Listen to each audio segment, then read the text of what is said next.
The bloody boxing match known as the 2018 midterm elections goes 15 rounds and ends in a draw.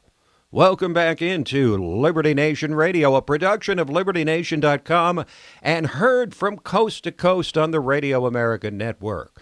We'll go to the heart of the matter in discussing the bottom line of Tuesday's split decision, the Democrats taking control of the House, the Republicans strengthening their majority in the Senate, and how, once again, Florida is in the spotlight as thousands of votes appear after election night in two key Democratic counties in the Senate race there, amid accusations by Republican Rick Scott of rampant fraud by election officials. Meanwhile, President Trump wastes no time after the elections in forcing the resignation of Attorney General Jeff Sessions and barring the grandstanding Jim Acosta of CNN from the White House. Graham Noble and Scott Cosenza of LibertyNation.com will join us along the way. So it was a good night for Democrats, sort of, and a good night for Republicans, kind of, and for President Trump, a night to celebrate the judicial branch of government. Records were broken for money spent, $6 billion, and in terms of turnout, probably the highest turnout for a midterm since 1966, when the Vietnam War was raging. So here are the most important takeaways from this split decision. First of all, Americans showed once again that they embrace divided government. Americans have long had an inherent suspicion of one-party rule. You know, history's demonstrated repeatedly that they prefer a balance of power, believing with good reason that giving too much control to a single party for too long has the look and feel of something less than democracy. That's why control of the legislature and presidency has been handed back and forth between the major parties for the entirety of American history, but particularly in this century. Elections in 2006, 8, 10, and 16 all resulted in dramatic shifts in power from one party to the other. Thus, while Tuesday's midterms hardly represented a blue wave, it was unsurprising that Americans affirmed their ongoing desire for providing balance in the political equation. Now, a second point is that Nancy Pelosi, or possibly another Democrat Speaker of the House, and House Democrats writ large will now have to decide between legislation and investigation. With their newfound majority in the lower chamber of Congress, Democrats who've hated on Trump from the day he was elected have threatened to unleash a torrent of investigations of the president into everything from his personal finances to his environmental and education and foreign policies. With the Senate, though, now dominated by the GOP, House Democrats know they'll be stopped and get almost nothing passed into law. They'll be blocked by the Senate. Now, this might well tempt them to go even further down the road of investigation, but it also endangers their prospects for 2020. Voters have made clear that they want things done and enough with the partisan witch hunts. But the likely chairs of key committees, foremost among them Adam Schiff in the House Intelligence Committee, Jerry Nadler in the House Judiciary Committee, and Maxine Waters in the Financial Services Committee, may have other ideas. All of them have promised to investigate Trump and his administration with a microscope. And Mad Max Waters has famously made impeaching Trump her life's mission.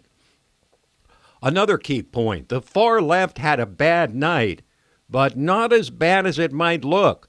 All three of those high-profile progressives running for senator or governor were losers. Beto O'Rourke in Texas, Andrew Gillum in Florida, and Stacey Abrams in Georgia all came up short. But they all lost by 2 points or less in races that should have been slam dunks for the GOP. Texas and Georgia are solid red states, and Florida went for Trump in 2016. The near-miss performance of the far-left trio, O'Rourke, Gillum, and Abrams, and their ability to raise huge amounts of money should be a serious concern for conservatives. But at the same time, President Trump's impact on the judicial branch of government just got even larger, with a strengthened Republican majority in the Senate, 52 or 53 or maybe 54 seats instead of 51, and the Senate now requiring only a simple majority for confirmation of federal judges.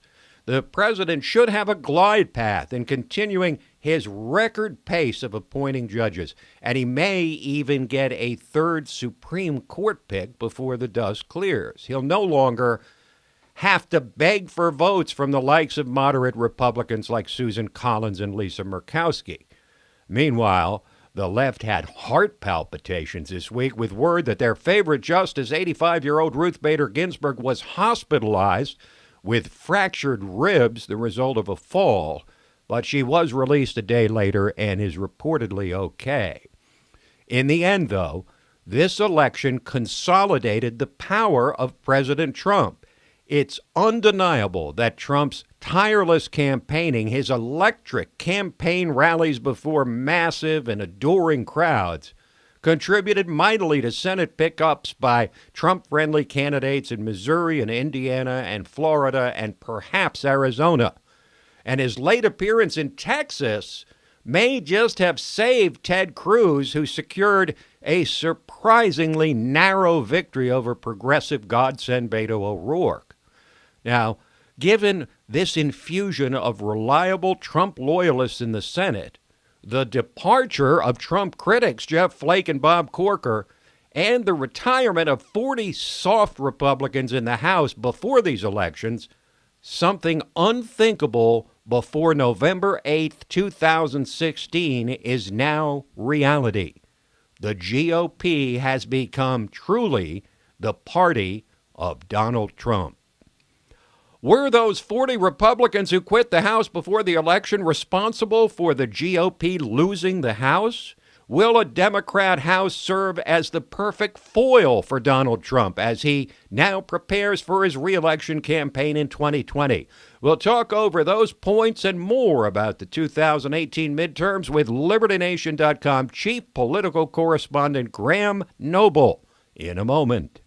Exhausted by all the fake news? On LibertyNation.com's YouTube channel, facts and fresh, bold analysis are what you get without the leftist spin. Subscribe today to the LibertyNation.com YouTube channel and get our Truth is Making a Comeback.